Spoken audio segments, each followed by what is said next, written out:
السلام علیکم ورحمۃ اللہ وبرکاتہ۔ بسم اللہ الرحمن الرحیم۔ کن لوگوں سے پردہ فرض ہے، یعنی عورتوں کو کن لوگوں سے پردہ کرنا ضروری ہے، فرض ہے؟ ہر غیر محرم مرد، خواہ اجنبی ہو خواہ رشتہ دار، باہر رہتا ہو یا گھر کے اندر، ہر ایک سے پردہ کرنا عورت پر فرض ہے۔ ہاں، ان مردوں سے جو عورت کے محرم ہوں، ان سے پردہ کرنا عورت پر فرض نہیں۔ محرم وہ مرد ہے جن سے عورت کا نکاح کبھی بھی اور کسی صورت میں بھی جائز نہیں ہو سکتا، مثلاً باپ، دادا، چچا، ماموں، نانا، بھائی، بھتیجا، بھانجا، پوتا، نواسا، خسر، ان لوگوں سے پردہ ضروری نہیں ہے۔ غیر محرم وہ مرد ہیں جن سے عورت کا نکاح ہو سکتا ہے، جیسے چچا زاد بھائی، ماموں زاد بھائی، پھوپھی زاد بھائی، خالہ زاد بھائی، دیور وغیرہ، یعنی چچا کے لڑکا سے، ماموں کے لڑکا سے، پھوپھی کے لڑکا سے، خالہ کے لڑکا سے اور دیور سے، یہ سب عورت کے غیر محرم ہیں، اور ان سب لوگوں سے پردہ کرنا عورت پر فرض ہے۔ ہندوستان میں یہ بہت ہی غلط اور خلاف شریعت رواج ہے کہ عورتیں اپنے دیوروں سے بالکل ہی پردہ نہیں کرتی، بلکہ دیوروں سے ہنسی مذاق اور ان کے ساتھ ہاتھا پائی تک کرنے کو برا نہیں سمجھتی، حالانکہ دیور عورت کا محرم ہے۔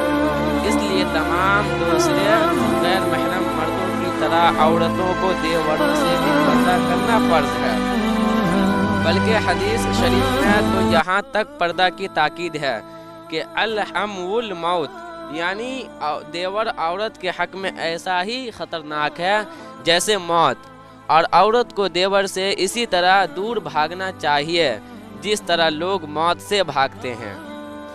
بہرحال خوب اچھی طرح سمجھ لو کہ ہر غیر محرم سے پردہ فرض ہے، چاہے وہ اجنبی مرد ہو یا رشتہ دار، دیور وغیرہ بھی غیر محرم ہی ہیں، اس لیے ان لوگوں سے بھی پردہ کرنا ضروری ہے۔ اسی طرح کفار و مشرکین کی عورتوں سے بھی مسلمان عورت کو پردہ کرنا چاہیے۔ اسی طرح ہجڑوں اور بدچلن عورتوں سے بھی پردہ کرنا لازم ہے، یعنی جو بیکار عورت ہو، اور ان کو گھروں میں آنے جانے سے روک دینا چاہیے۔ مسئلہ: عورت کا پیر بھی عورت کا غیر محرم ہے، اس لیے مریدہ کو اپنے پیر سے بھی پردہ کرنا فرض ہے، اور پیر کے لیے بھی یہ جائز نہیں کہ اپنی مریدہ کو بے پردہ دیکھے یا تنہائی میں اس کے پاس بیٹھے، بلکہ پیر کے لیے یہ بھی جائز نہیں کہ عورت کا ہاتھ پکڑ کر اس کو بیعت کرے، جیسا کہ حضرت عائشہ رضی اللہ عنہا نے عورتوں کی بیعت کے متعلق فرمایا کہ حضور علیہ الصلاۃ والسلام یا ایھا النبی اذا جاءک المؤمنات سے عورتوں کا امتحان فرماتے تھے۔ جو عورت اس آیت میں ذکر کی ہوئی باتوں کا اقرار کر لیتی تھی تو آپ اس سے فرما دیتے تھے کہ میں نے تجھ سے یہ بیعت لے لی۔ یہ بیعت بذریعہ کلام ہوتی تھی۔ خدا کی قسم کبھی بھی حضور صلی اللہ علیہ وسلم کا ہاتھ کسی عورت کے ہاتھ سے بیعت کے وقت نہیں لگا۔ السلام علیکم ورحمۃ اللہ وبرکاتہ۔ اللہ پاک آپ لوگوں کو کہنے سننے سے زیادہ عمل کرنے کی توفیق عطا فرمائے، آمین۔